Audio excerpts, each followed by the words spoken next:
Bonjour à tous et bienvenue sur la chaîne techno.com et bienvenue dans le JTech. Le JTech, c'est toute l'actualité des nouvelles technologies chaque semaine. Salut à tous, dans l'actu high-tech cette semaine, Apple va-t-il lancer un téléviseur? La planète high-tech s'interroge. Des tablettes low cost vont arriver, c'est le français Arcos qui prépare tout ça, ça sort à la rentrée. Un robot à programmer soi-même, c'est désormais possible, vous allez voir, en plus ça ne coûte pas très cher. Soyez les bienvenus, c'est parti pour le JTech.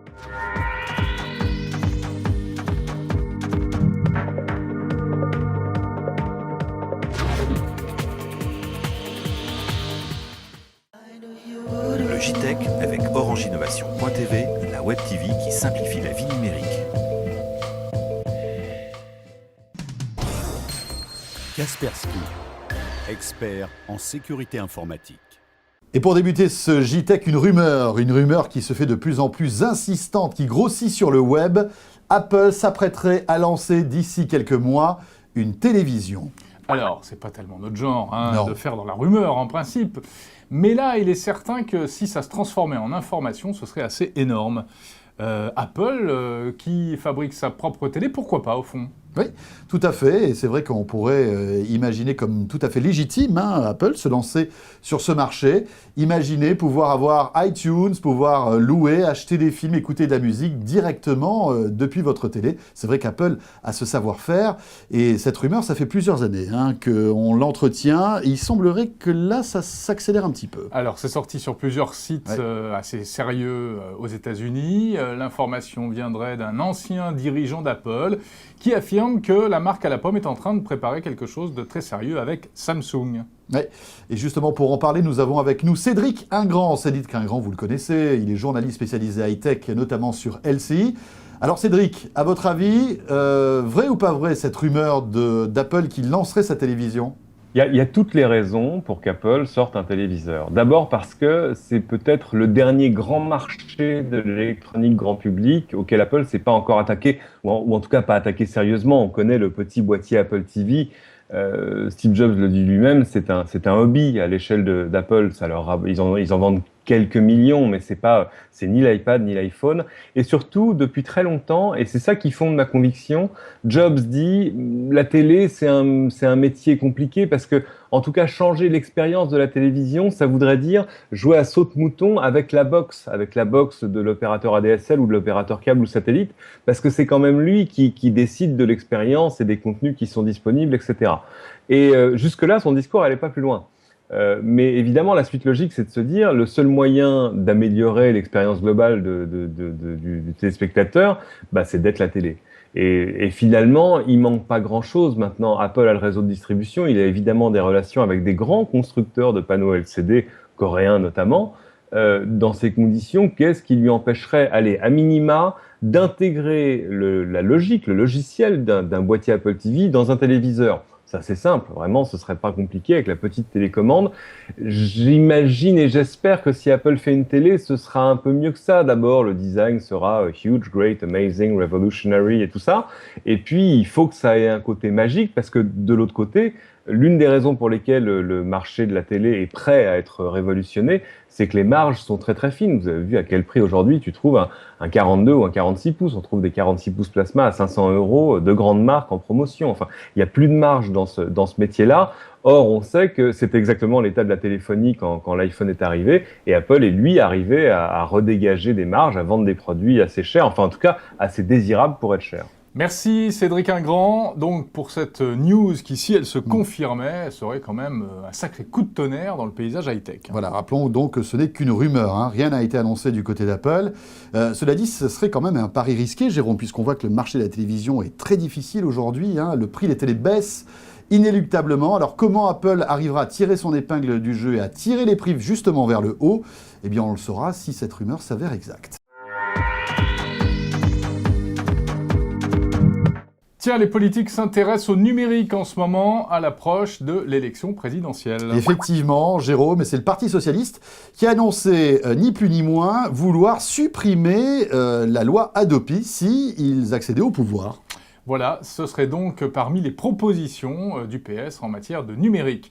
Alors cette loi Hadopi qui fait couler beaucoup d'encre depuis très longtemps, donc il peut se douter que c'est assez populaire d'annoncer qu'on va laisser tomber la loi Hadopi. Ce serait pour la remplacer par quoi? Eh bien tout simplement par la licence globale. Alors la licence globale, c'est quelque chose de cyclique qui revient, qui est défendu par certaines personnalités, notamment donc par le Parti socialiste. Alors c'est quoi la licence globale? C'est le fait de ne plus payer en fait les chansons ou les films que vous téléchargez.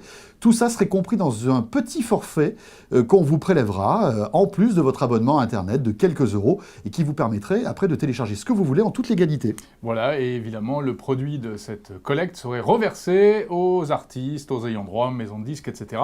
Mais il faut préciser que c'est une idée qui avait été balayée d'un revers de manche au moment de l'élaboration de la loi Hadopi. À noter que Martine Aubry n'est pas la seule à promouvoir, à mettre en avant en tout cas cette fameuse licence globale. Dominique de Villepin, qui est aussi candidat à la présidentielle, pense que c'est la bonne solution.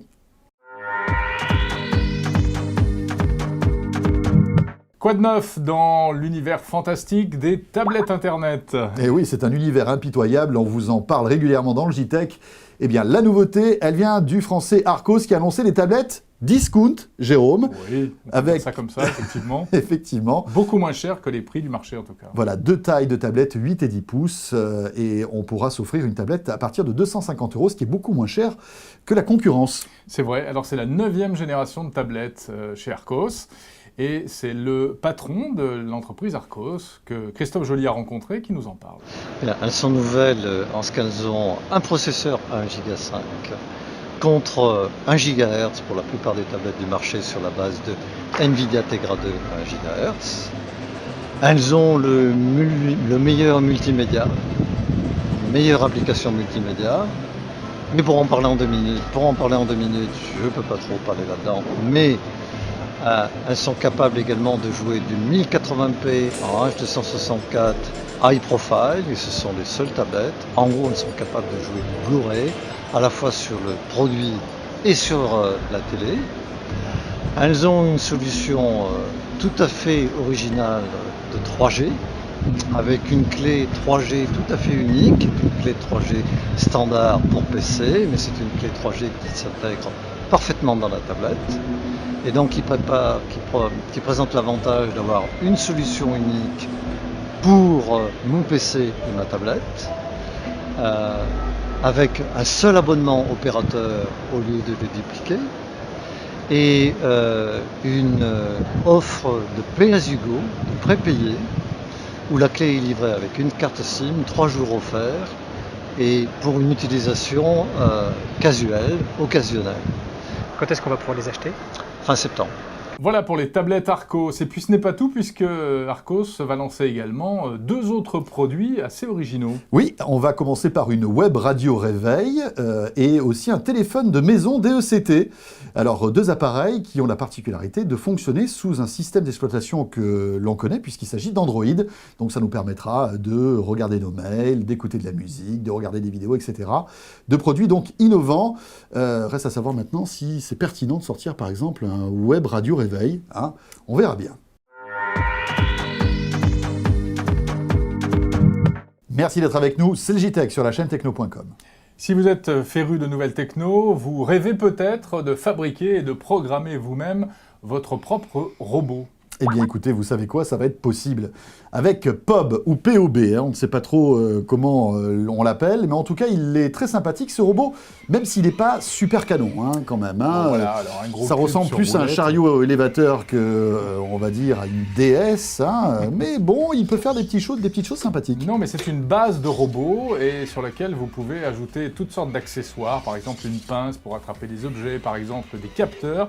Et puis surtout, vous pouvez programmer facilement le robot qui va se télécommander via une application iPhone et iPad. Alors, comment tout cela fonctionne? Christophe Joly a rencontré le fondateur de ces robots.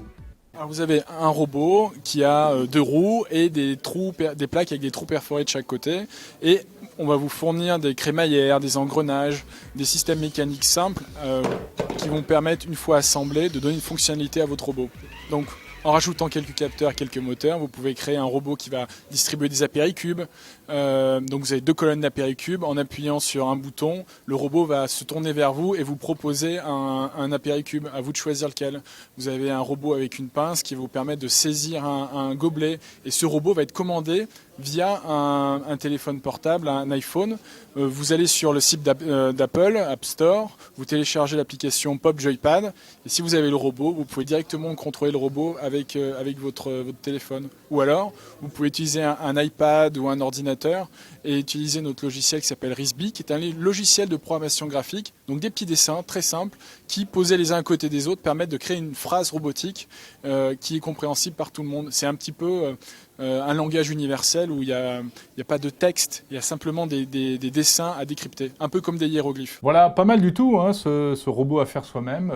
POB, ça veut dire Piece of Bot. C'était donc ça. Et puis voilà, un robot qui sert des apéricubes, moi ça m'a toujours fait rêver, hein, pour frimer à l'apéritif. C'est plutôt pas mal. 350 € à peu près. 350 € environ. Pour ce robot. Ça sort ces jours-ci. En fait, ça existait déjà pour les écoles, mais maintenant, n'importe qui peut se le procurer. Voilà, c'est avec ce robot que se termine ce JTech. Merci d'avoir été avec nous comme chaque semaine pour suivre toute l'actualité high-tech. On sera là bien sûr la semaine prochaine. D'ici là, n'hésitez pas à nous retrouver sur Orange Innovation TV, sur les principaux smartphones et puis aussi sur la chaîne techno.com, bien évidemment. Salut à tous, portez-vous bien, à dans 8 jours.